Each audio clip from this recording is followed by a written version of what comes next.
The wind howls, tearing through the night with a relentless fury, as if nature itself is warning of the chaos to come. Branches bend and snap, shadows flicker across the ground, and the world feels on edge, waiting for disaster to strike. The gale feeds the flames, whipping them into a wild, uncontrollable frenzy. Fire leaps from treetop to treetop, devouring everything in its path, growing stronger with every gust. The inferno is alive, hungry, and unstoppable. Below, nestled in the valley, a small town stands defenseless, its homes and memories about to be swallowed by the wildfire's relentless advance. The people watch in horror as the fiery wall creeps closer, threatening to erase everything they hold dear. Smoke chokes the sky, blotting out the sun and turning day into a dim orange haze. The air is thick, heavy with ash and fear, as the world shrinks to a few desperate breaths in the glow of encroaching flames. People are desperate, their voices rising above the crackle of burning wood, calling for anyone who can stand against the fire. They need heroes. Now. Every second counts, and hope is fading fast. The call goes out, echoing across radios and phones, not just to fire crews, but to anyone with the grit to face the inferno. Volunteers, seasoned firefighters, and even those with little experience rush to answer, united by urgency and adrenaline. These are not average workers. They thrive in chaos, forged by risk and danger. They move with purpose through smoke and heat, their faces set with determination, their bodies pushed to the limit. But what kind of person answers such a call? It takes courage, and a touch of madness. Mavericks, loners, rule breakers, people who run toward danger when everyone else runs away. Their hearts beat to a different rhythm, one that craves the rush of the unknown. Their bravery can also make them unpredictable. In the heat of the moment, instinct can override orders, and bold moves can blur the line between heroism and recklessness. As trucks roll in and helicopters chop through the smoke, a new tension settles over the town. The cavalry has arrived, but with them comes uncertainty. Will they save the day or bring new chaos? The fire is one monster, the saviors might be another. The townspeople watch, torn between relief and anxiety, as strangers take charge of their fate. Are they disciplined heroes following every protocol, or reckless thrill-seekers willing to gamble with lives to win the fight? The line between order and chaos blurs in the smoke. Will they follow the plan, or make things worse? In the confusion, strategy can clash with ego, and the stakes couldn't be higher. The town prays for rescue, but may have invited a different danger. Sometimes the very people you count on to save you bring their own storms. When your back's against the wall, help is always a gamble. In the face of disaster, salvation and risk arrive hand in hand, and no one knows which will win. Picture a nation torn by civil war, where chaos reigns and the old rules no longer apply. Law and order have crumbled, leaving a vacuum filled by violence and uncertainty. In the ruins, desperate leaders search for any means to survive.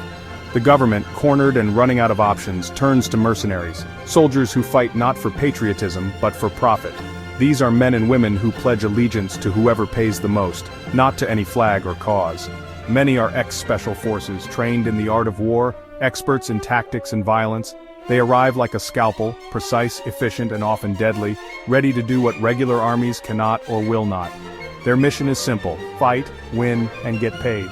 For them, war is a business, and every battle is a transaction. Sometimes their presence changes everything, pushing back rebels, rescuing hostages, and restoring a fragile sense of peace. To some, they are saviors in a hopeless situation, but their loyalty is to the contract, not to the people or the land. Their allegiance can shift as quickly as the ink dries on a new deal. Operating in the shadows, they often ignore the laws of war. Their methods can be ruthless, their actions unchecked by oversight or accountability. In their wake, civilian casualties mount, abuses go unpunished, and the line between order and chaos blurs even further.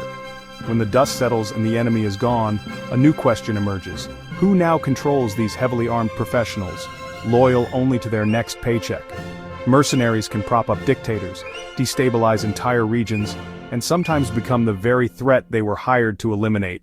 The help they offer is real, and sometimes desperately needed, but so is the danger they bring, lurking just beneath the surface. When you hire wolves to chase away wolves, you risk being devoured yourself. The line between savior and predator is razor thin. The price of their help is always higher than it seems, measured not just in money but in lives, trust, and the future of a nation. August 1949, Man Gulch, Montana. A wildfire rages out of control, devouring acres of forest in minutes. The sky is thick with smoke, the air charged with fear and urgency. Smoke jumpers, the elite firefighters trained to leap into the heart of danger, parachute in to stop the inferno before it spreads. Their mission? To save lives, land, and each other. These men are the best trained, tough as nails, and used to risk. They thrive on adrenaline and trust their skills, forged by countless hours of preparation and teamwork. But nature is unpredictable. The fire turns, the wind shifts, and suddenly the team is caught off guard, forced to run for their lives as flames close in from all sides. Foreman Wagner Dodge, thinking fast, does the unthinkable. He lights the grass ahead of him, creating a patch of burnt ground. It's a desperate gamble, a move no one has seen before. He yells for his men to join him on the scorched earth, but to them, it looks like madness, fire fighting fire in the middle of chaos. Most keep running, clinging to what they know. The fire catches them. 13 die, their training and courage no match for the speed of the flames. Only Dodge and 2 others survive, huddled on the blackened ground he created, shielded from the inferno by his radical idea. Dodge's desperate innovation, born from experience, intuition, and deep knowledge, saves him.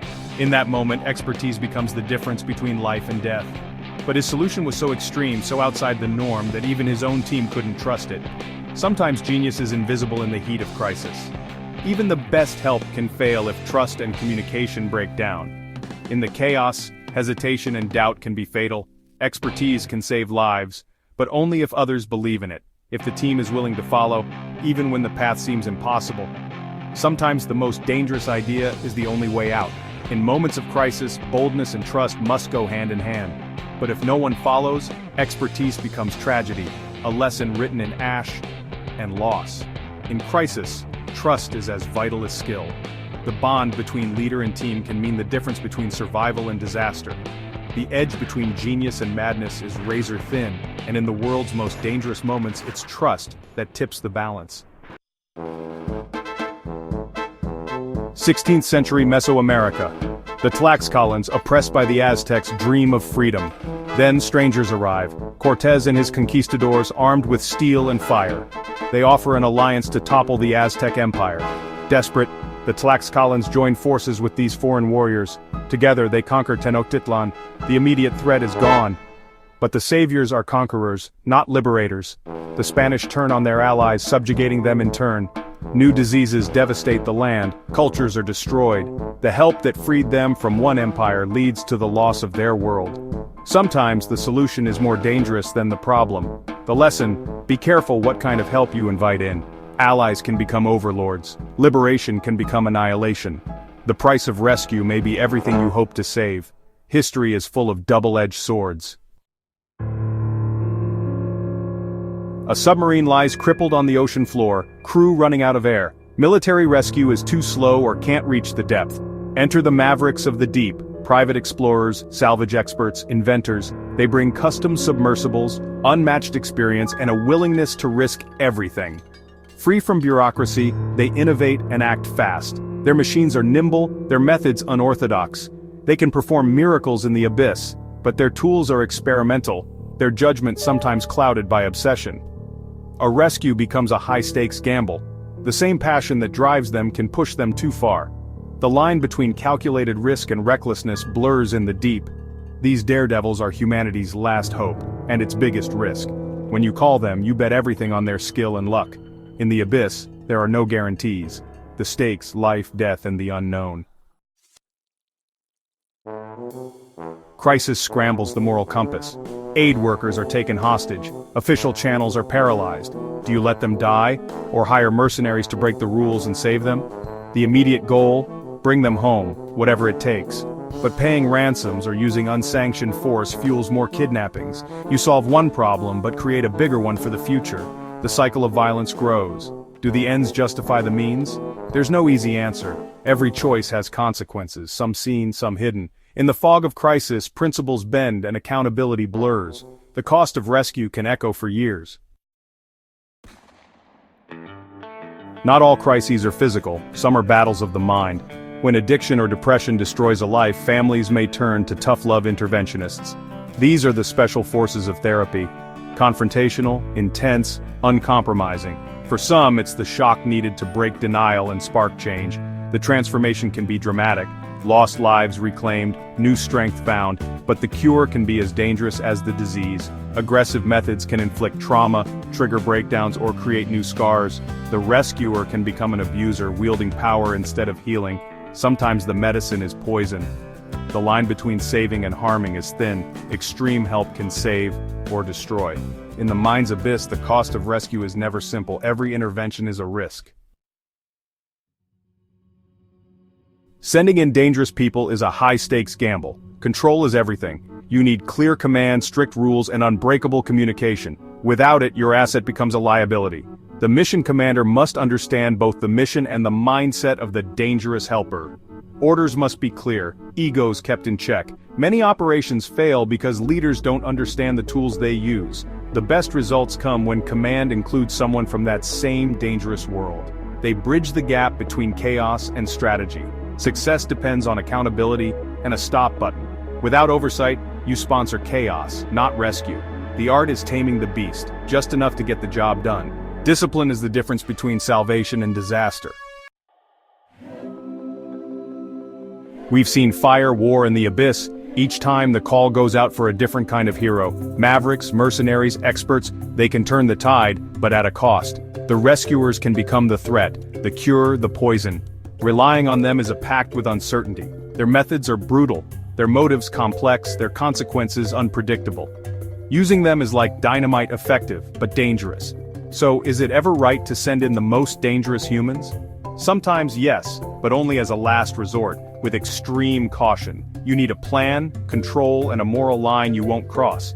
Humanity needs its wild spirits, but also structure and ethics. The key is balance. Wield the tool, don't become its victim.